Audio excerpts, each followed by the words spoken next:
자, 할인 대상인지 아닌지를 출력하는 문제를 한번 풀어볼게요. 요것도 의외로 많이 어려워하세요. 어려워하시는데, 자, 그냥 가만히 고민해서 생각을 일단 하시면 돼요. 그러니까 어떤 생각을 해야 되냐면, 컴퓨터는 어쨌든 우리가 지금 컴퓨터 자바랑 대화를 해야 된단 말이에요. 컴퓨터랑 대화를 해야 되는데, 여러분들이 누군가랑 대화를 할 때 무작정 생각 없이 그냥 내뱉는 게 아니잖아요. 그죠? 생각을 하고 필터링을 거치고 내 생각이 정리되면 그렇게 상대방이랑 대화를 하잖아요. 그죠? 얘도 동일해요. 그냥 내가 일방적으로 내뱉는 게 아니라 얘가 어떤 걸 요구하고 있고 그리고 어떤 걸 원하고 있는지를 우리가 파악을 한 다음에 내 생각을 정리한 다음에 말하는 연습을 여러분들이 하셔야 돼요. 예를 들어서 무슨 말이냐면 여러분들이 외국인이랑 대화를 해요. 그러면 그 외국인이 영어를 쓰고 있어요. 그러면 어쨌든 그 사람이 영어를 쓰고 있으면 내가 ABC로만 대화할 수는 없는 거잖아요. 그렇죠? 뭐 하이 헬로 뭐 어디 사니 뭐 그런 것들을 여러분들이 알아간 다음에 어쨌든 그거를 내 생각으로 정리한 다음에 내뱉잖아요. 그쵸? 그런 것처럼 어떤 문제가 주어졌을 때 그냥 여러분들이 코드로 작성하려는 게 아니라 내가 어떻게 코드를 작성할 것인지를 여러분들이 생각이란 걸 하셔야 돼요. 그러니까 우리가 뭐 어떤 사람마다 다르긴 하지만 어떤 일을 할 때 계획을 하고 하는 사람이 있는 반면에 그냥 즉흥적으로 하는 사람이 있잖아요. 근데 코드는 처음 배울 때, 그러니까 모든 프로그래밍 언어는 여러분들이 처음 배울 때 그냥 하는 게 아니라 즉흥적으로 해서는 절대 안 됩니다. 즉흥적으로 해서는 여러분들의 발전이 없어요. 코드 안타깝지만 프로그래밍 언어뿐만 아니라 다른 언어도 마찬가지고 공부도 마찬가지로 어떠한 계획을 여러분들이 수립을 해야지 그 계획에 따라 여러분들이 해줘야지 실력이 쌓는다. 그러니까 무슨 말이냐, 문제가 주어졌을 때 그 문제를 보고 그냥 코드로 막 작성하려는 게 아니라 문제에 따라서 내가 코드를 어떻게 작성할지를 생각이라는 걸 해야 된다라고 말씀을 드리는 거예요. 그러면 이제 문제를 한번 일단 볼까요? 할인 대상인지 아닌지 출력을 해달래요. 그러면 나이가 19세 이하래요. 이거나 60세 이상이면 할인 대상이에요. 그러면 문제에 사실 정답이 있거든요. 나이가 19세 이하 이거나라는 거는 뭐냐면 또는이라는 거예요. 또는 5월이라는 건데, 그러면 5월이라는 건 여러분들 배웠잖아요. 5월 연산자를 쓰면 되는 거예요. 5월 연산자. 그래서 뭐 여기 4가지 이상의 방법으로 풀어야 되니까 그중 2가지 방법은 또 엔드랑 5월 또 쓰지 말라고 하네요. 그래서 일단 문제를 한번 풀어봅시다. 그러면 일단 여기서 딱 여러분들이 제일 먼저 해봐야 될 건 뭐냐면 그냥 문제 주어진 거를 실행을 딱 해보는 거예요. 그러면 20살입니다 라고 나오죠. 이런 식으로 뭐 때문에? 얘 때문에 이렇게 나오는 건데, 자, 출력은 할인 대상입니다 아니면 또는 할인 대상이 아닙니다 라고 나오는 거예요. 그러면 문제에서 뭐라 했죠? 19세 이하래요. 그러면 뭘 만들어 봐야 되는 거예요? 저는 여기다가 정답 첫 번째로 할게요. 정답 첫 번째. 그러면 여기서 구현을 해야겠죠? 만약에 에이지가 19세 이하래요. 그러면 19세 이하라는 거는 에이지가 큰 거예요? 19세가 큰 거예요? 그쵸? 19세가 큰 거죠. 그쵸? 이하는 또 뭐예요? 요거잖아요. 요거. 그쵸? 이게 19세 이하라는 거잖아요. 그쵸? 그러면 19세 이하는 뭐예요? 19세 이하면 할인 대상인 거잖아요. 뭔 말인지 이해되시나요? 그 다음에 60세 이상이래요. 60세 이상. 그러면 여기서 뭐라고 쓸 거냐면 저는 5월 연산자를 쓸 겁니다. 그 다음에 에이지는 뭐예요? 60세 이상이라니까 이렇게 해주면 되겠죠. 자, 이렇게 해주면 뭐예요? 에이지가 19세 이하죠. 그쵸? 이상이니까. 그 다음에 에이지가 60세 이상이니까 이때는 뭐예요? 할인 대상인 거죠. 그쵸? 얘가 참이거나 여러분들 5월 연산자는 언제 실행된다? 둘 중에 하나가 참이면 참인 거잖아요. 그쵸? 그러면 얘가 참이면 실행되고 아니면 얘가 거짓이더라도 얘가 참이면 실행되는 거니까. 그쵸? 그래서 여기다가 할인 대상입니다. 이런 식으로.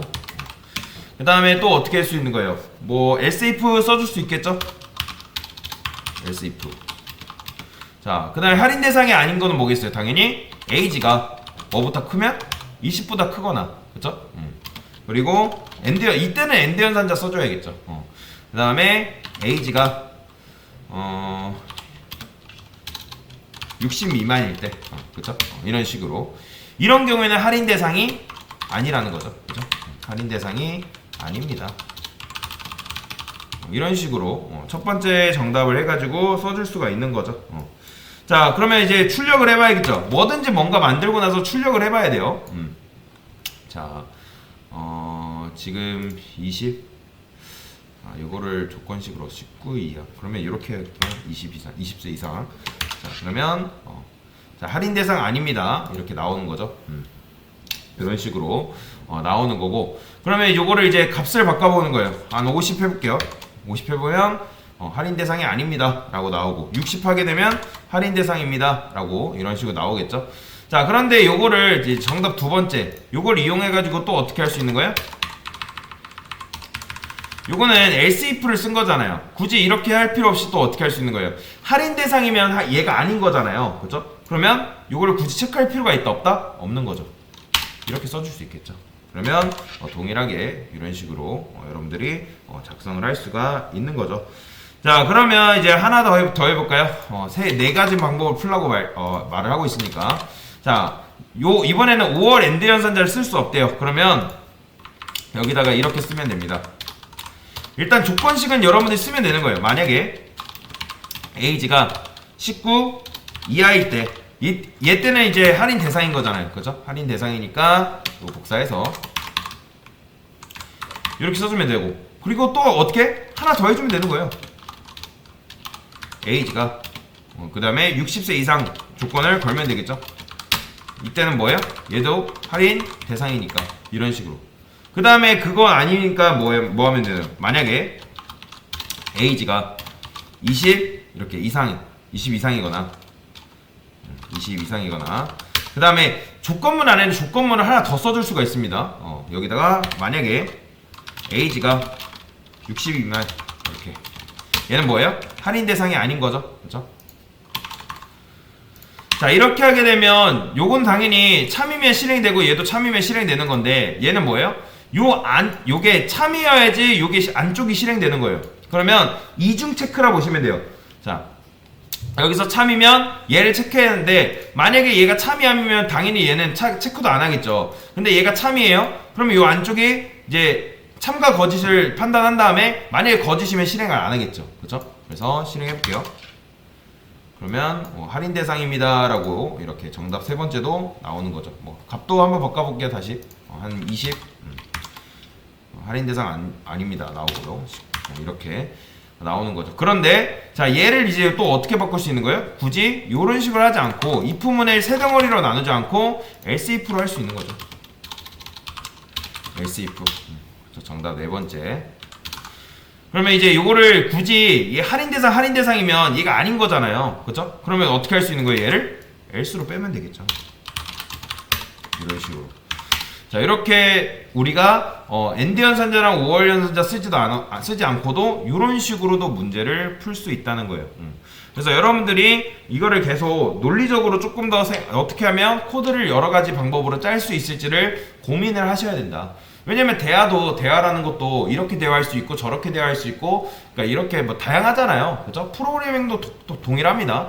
이렇게 작성할 수도 있고 저렇게 작성할 수도 있고 한데, 그 안에서 뭐예요? 최적의 방법을 찾아내야 되는 게 그거 스킬이고 기술인 거죠. 근데 아직은 당연히 여러분들이 처음 배우는 거기 때문에 거기 단계까지는 못해요.